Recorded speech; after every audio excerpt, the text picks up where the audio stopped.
Early bird gets the worm, huh? Right. Morning, everyone. Morning. This has been an important week in the House as we continue to focus on the American people's priorities. Yesterday, the House passed a pro-growth, balanced budget that represents a stark contrast between our vision for the future and that of the president. While the president's plan never balances, indeed, runs red ink for as far as the eye can see, the House plan would balance the budget in 10 years.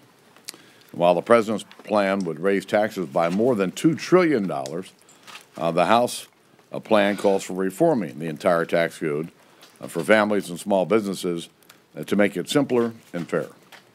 And while the president's plan would be a disaster for working families struggling in this economy, the House plan lays the foundation for more robust economic growth and more jobs.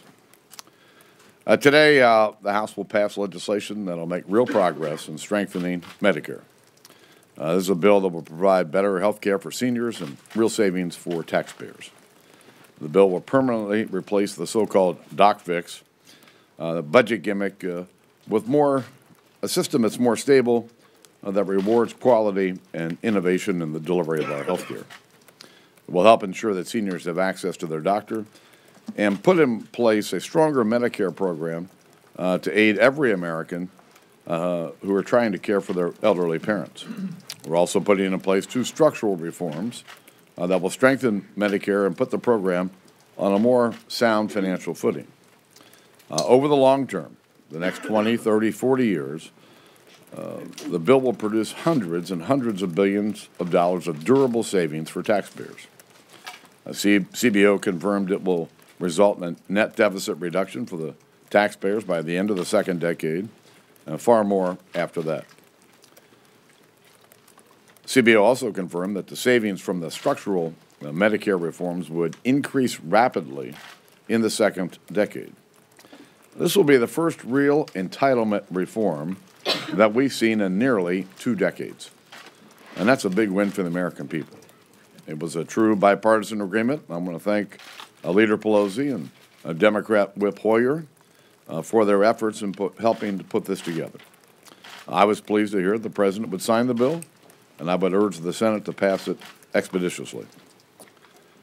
Lastly, it was an honor to have President Ghani from Afghanistan here in the Congress this week. His message of peace and his tributes to the service and sacrifice of our brave Americans was powerful. And I was particularly struck by a statement that 3 million Afghan girls are now in school, compared with none before September 11th, 2001. This is something to be proud of, and it reminds us that arbitrary political deadlines should never be put ahead of ensuring the success that we've worked so hard to achieve. We'll review closely the specifics of the President Obama's troop-level announcement for the remainder of 2015. But make no mistakes, more tough decisions will be here soon. With that, I'll answer a couple of questions. Luke. Speaker Boehner reports that Saudi Arabia has launched airstrikes against Yemen. There seems to be a proxy war developing in the Middle East between Iran and Shiites, and Saudi Arabia now and Sunnis. How concerned are you, and what role should the U.S. play in this ongoing conflict? The world is starving for American leadership. But America has an anti-war president. We have no strategy, overarching strategy, to deal with the growing terrorist threat. And it's not just ISIS or Al-Qaeda and all of their affiliates. We've got a serious problem facing the world, and America, by and large, is sitting on the sidelines. And I applaud the Saudis for taking this action to protect their homeland and to protect their own neighborhood. Mr. Speaker, that said, though, you said that America is starving for leadership and we have an anti-American president. We haven't seen anti-war president, thank you. We haven't seen any distinct movement yet on the possibility of an AUMF. There's a lot of people here who don't think that could be done. How can you, put that blame on the president when there's not exactly an appetite here for involvement on that issue and any sort of larger issue? I think the biggest problem with the authorization of the use of military force, the request that came from the president, is the president is asking us to give him less authority than he has today under prior authorizations. Where's the robust strategy to take on the terrorist threat? And if there's a robust strategy, then we can have a robust authorization that will allow the president to use the tools at his command to actually go out and fight and win this war. And do you think, though, that based on what we've had with Saudi Arabia and Yemen, that should be part of this conversation? If America leads, our allies in the region would be tickled to death and would be happy to join a coalition. But America has to lead. Talk about the internal politics here. I mean, less than a month ago, some people in the House were wondering whether you would hang on after the DHS thing.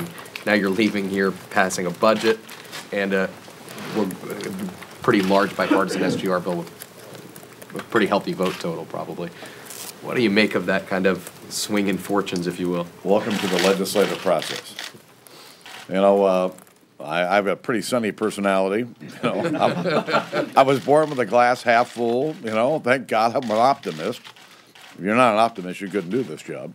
But it's been a good week for the House. But frankly, it's been a really good week for the American people.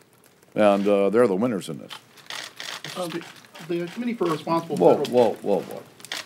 Mr. Speaker, We got plenty of seats.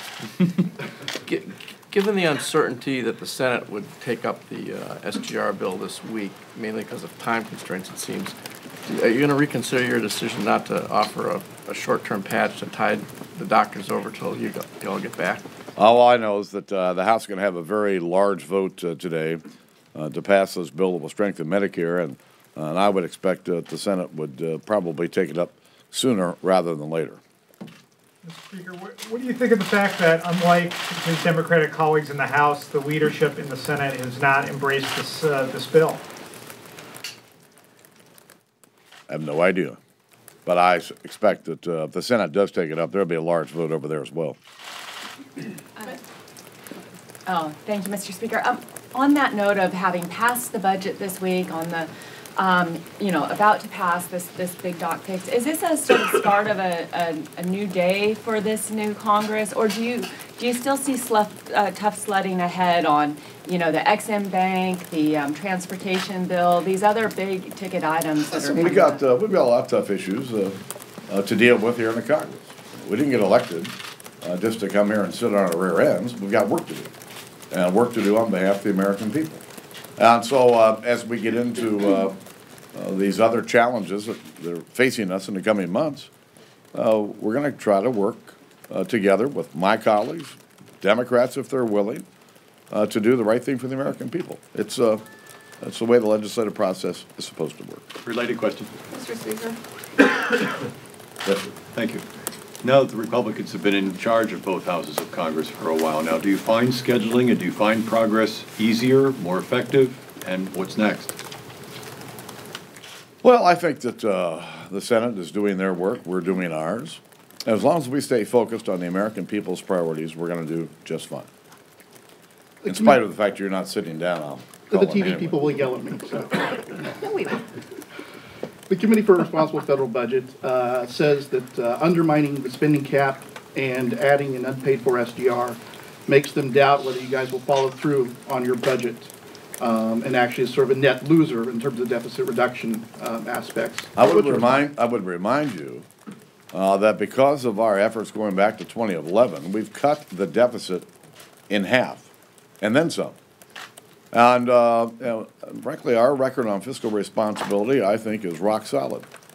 When you look at the fact that we've not been able to make any changes to our entitlement programs for 2 decades, and we find a way to do it that produces long-term savings, trust me, it's the right thing to do.